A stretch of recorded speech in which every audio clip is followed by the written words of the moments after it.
So we started off. So going into this Pittsburgh Steelers 2022 season, we knew that it was going to be a whole new era, a whole new dynamic, a whole new transition period if you're a Pittsburgh Steelers fan. And for so long, since like 2004, Big Ben was the staple, the guy that you would, if you thought of the Steelers, you saw the Big Ben in the championship, the championship that he won in Pittsburgh under Mike Tomlin. Him and Mike Tomlin was a great combination for a number of years.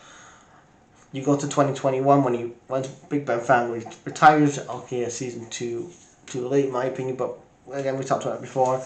You bring in again. You look at the quarterback class at that period of time.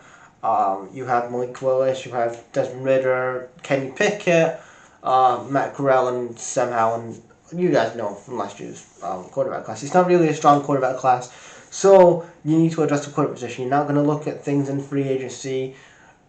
So you look at the draft. So you draft Kenny Pickett, which again he was the only guy in that quarterback class that went in the first round. So you bring him in, and then what do you do? Again, this is what pisses me off to the nth degree with NFL head coaches and the front office people, because you draft a quarterback who's going to be, hopefully you're hoping that he's going to be the future guy that can get you to championships, that can get you to Super Bowl appearances, that can actually win your Super Bowl. The aim of the game should be get to the Super Bowl. Look at what's happened to Burrow in the last couple of years. Look what's happened to Mahomes. He's won 2 Super Bowls. Look what happened to Jalen Hurts a couple of years ago. Well, this season, if you're at his first Super Bowl. The name of the game is to get a franchise quarterback, build him up, have a lot of people around him to help him, and then take him to a Super Bowl like what happened this year with Jalen Hurts and what happened with Mahomes and Burrow and so many other quarterbacks, young quarterbacks. But again, you bring Kenny Pickett in, and then you don't start until week 4 because, oh wait a minute, he's got to learn on a tablet. He's going to learn on a tablet. It's like if you hired this other guy who has a way better upside, he's younger, has a way better upside, but we're not gonna wait the first week to see if this new guy is good at this new job that he's got. Let's give it to the other guy that isn't that accomplished, doesn't have much upside, doesn't have much to gain really. So we're gonna start fucking Mitch Trubisky. Like, come on, you started Mitch Trubisky till week 4. Oh, because Kenny Pickett needs to adapt to the NFL. He's not going to adapt to the NFL. If you didn't play him, you took your way to week 4 to play him. You invested a round 1 pick on Kenny Pickett. Play him at week 1 instead of waiting for 4 weeks. We've seen Trubisky in the league. You know what you're going to get with Trubisky in the league. With Kenny Pickett, he's raw. There's more upside. He's 21 now. He's 22 years old. There's more upside in Kenny Pickett than there is in Mitch Trubisky. So again, finally, Mike Tomlin finally gets to play Kenny Pickett. They get a couple wins under him. They finished 9-8 in the AFC North. They finished 3rd. Again, another season where Mike Tomlin in the regular season doesn't finish on a losing. Doesn't finish on a losing side. He's 9-8. And you also drafted George Pickett, a 2nd round pick.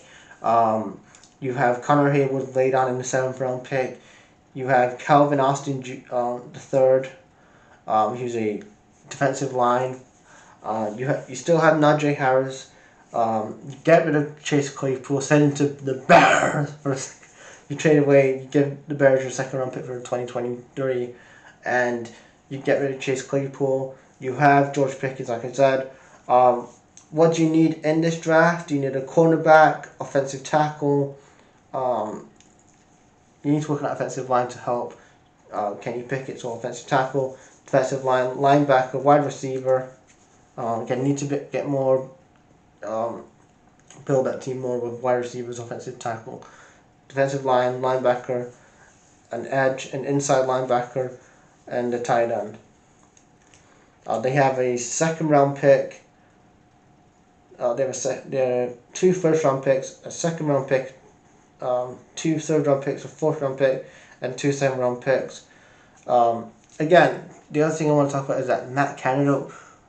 You need to fire this man as an offensive core. This guy doesn't know what the fuck he's doing as an offensive core. This guy, Matt Canada, sucks. Just fire him. But again, let's talk about the passing yards. He was 24th in passing yards. Again, you need more weapons around Kenny Pickett. You have George Pickens, which is great, but again, you need more than that. So you was 24th in passing yards. You was 16th in rushing yards, 26th in points for, points against. You was 10th in the league for points against.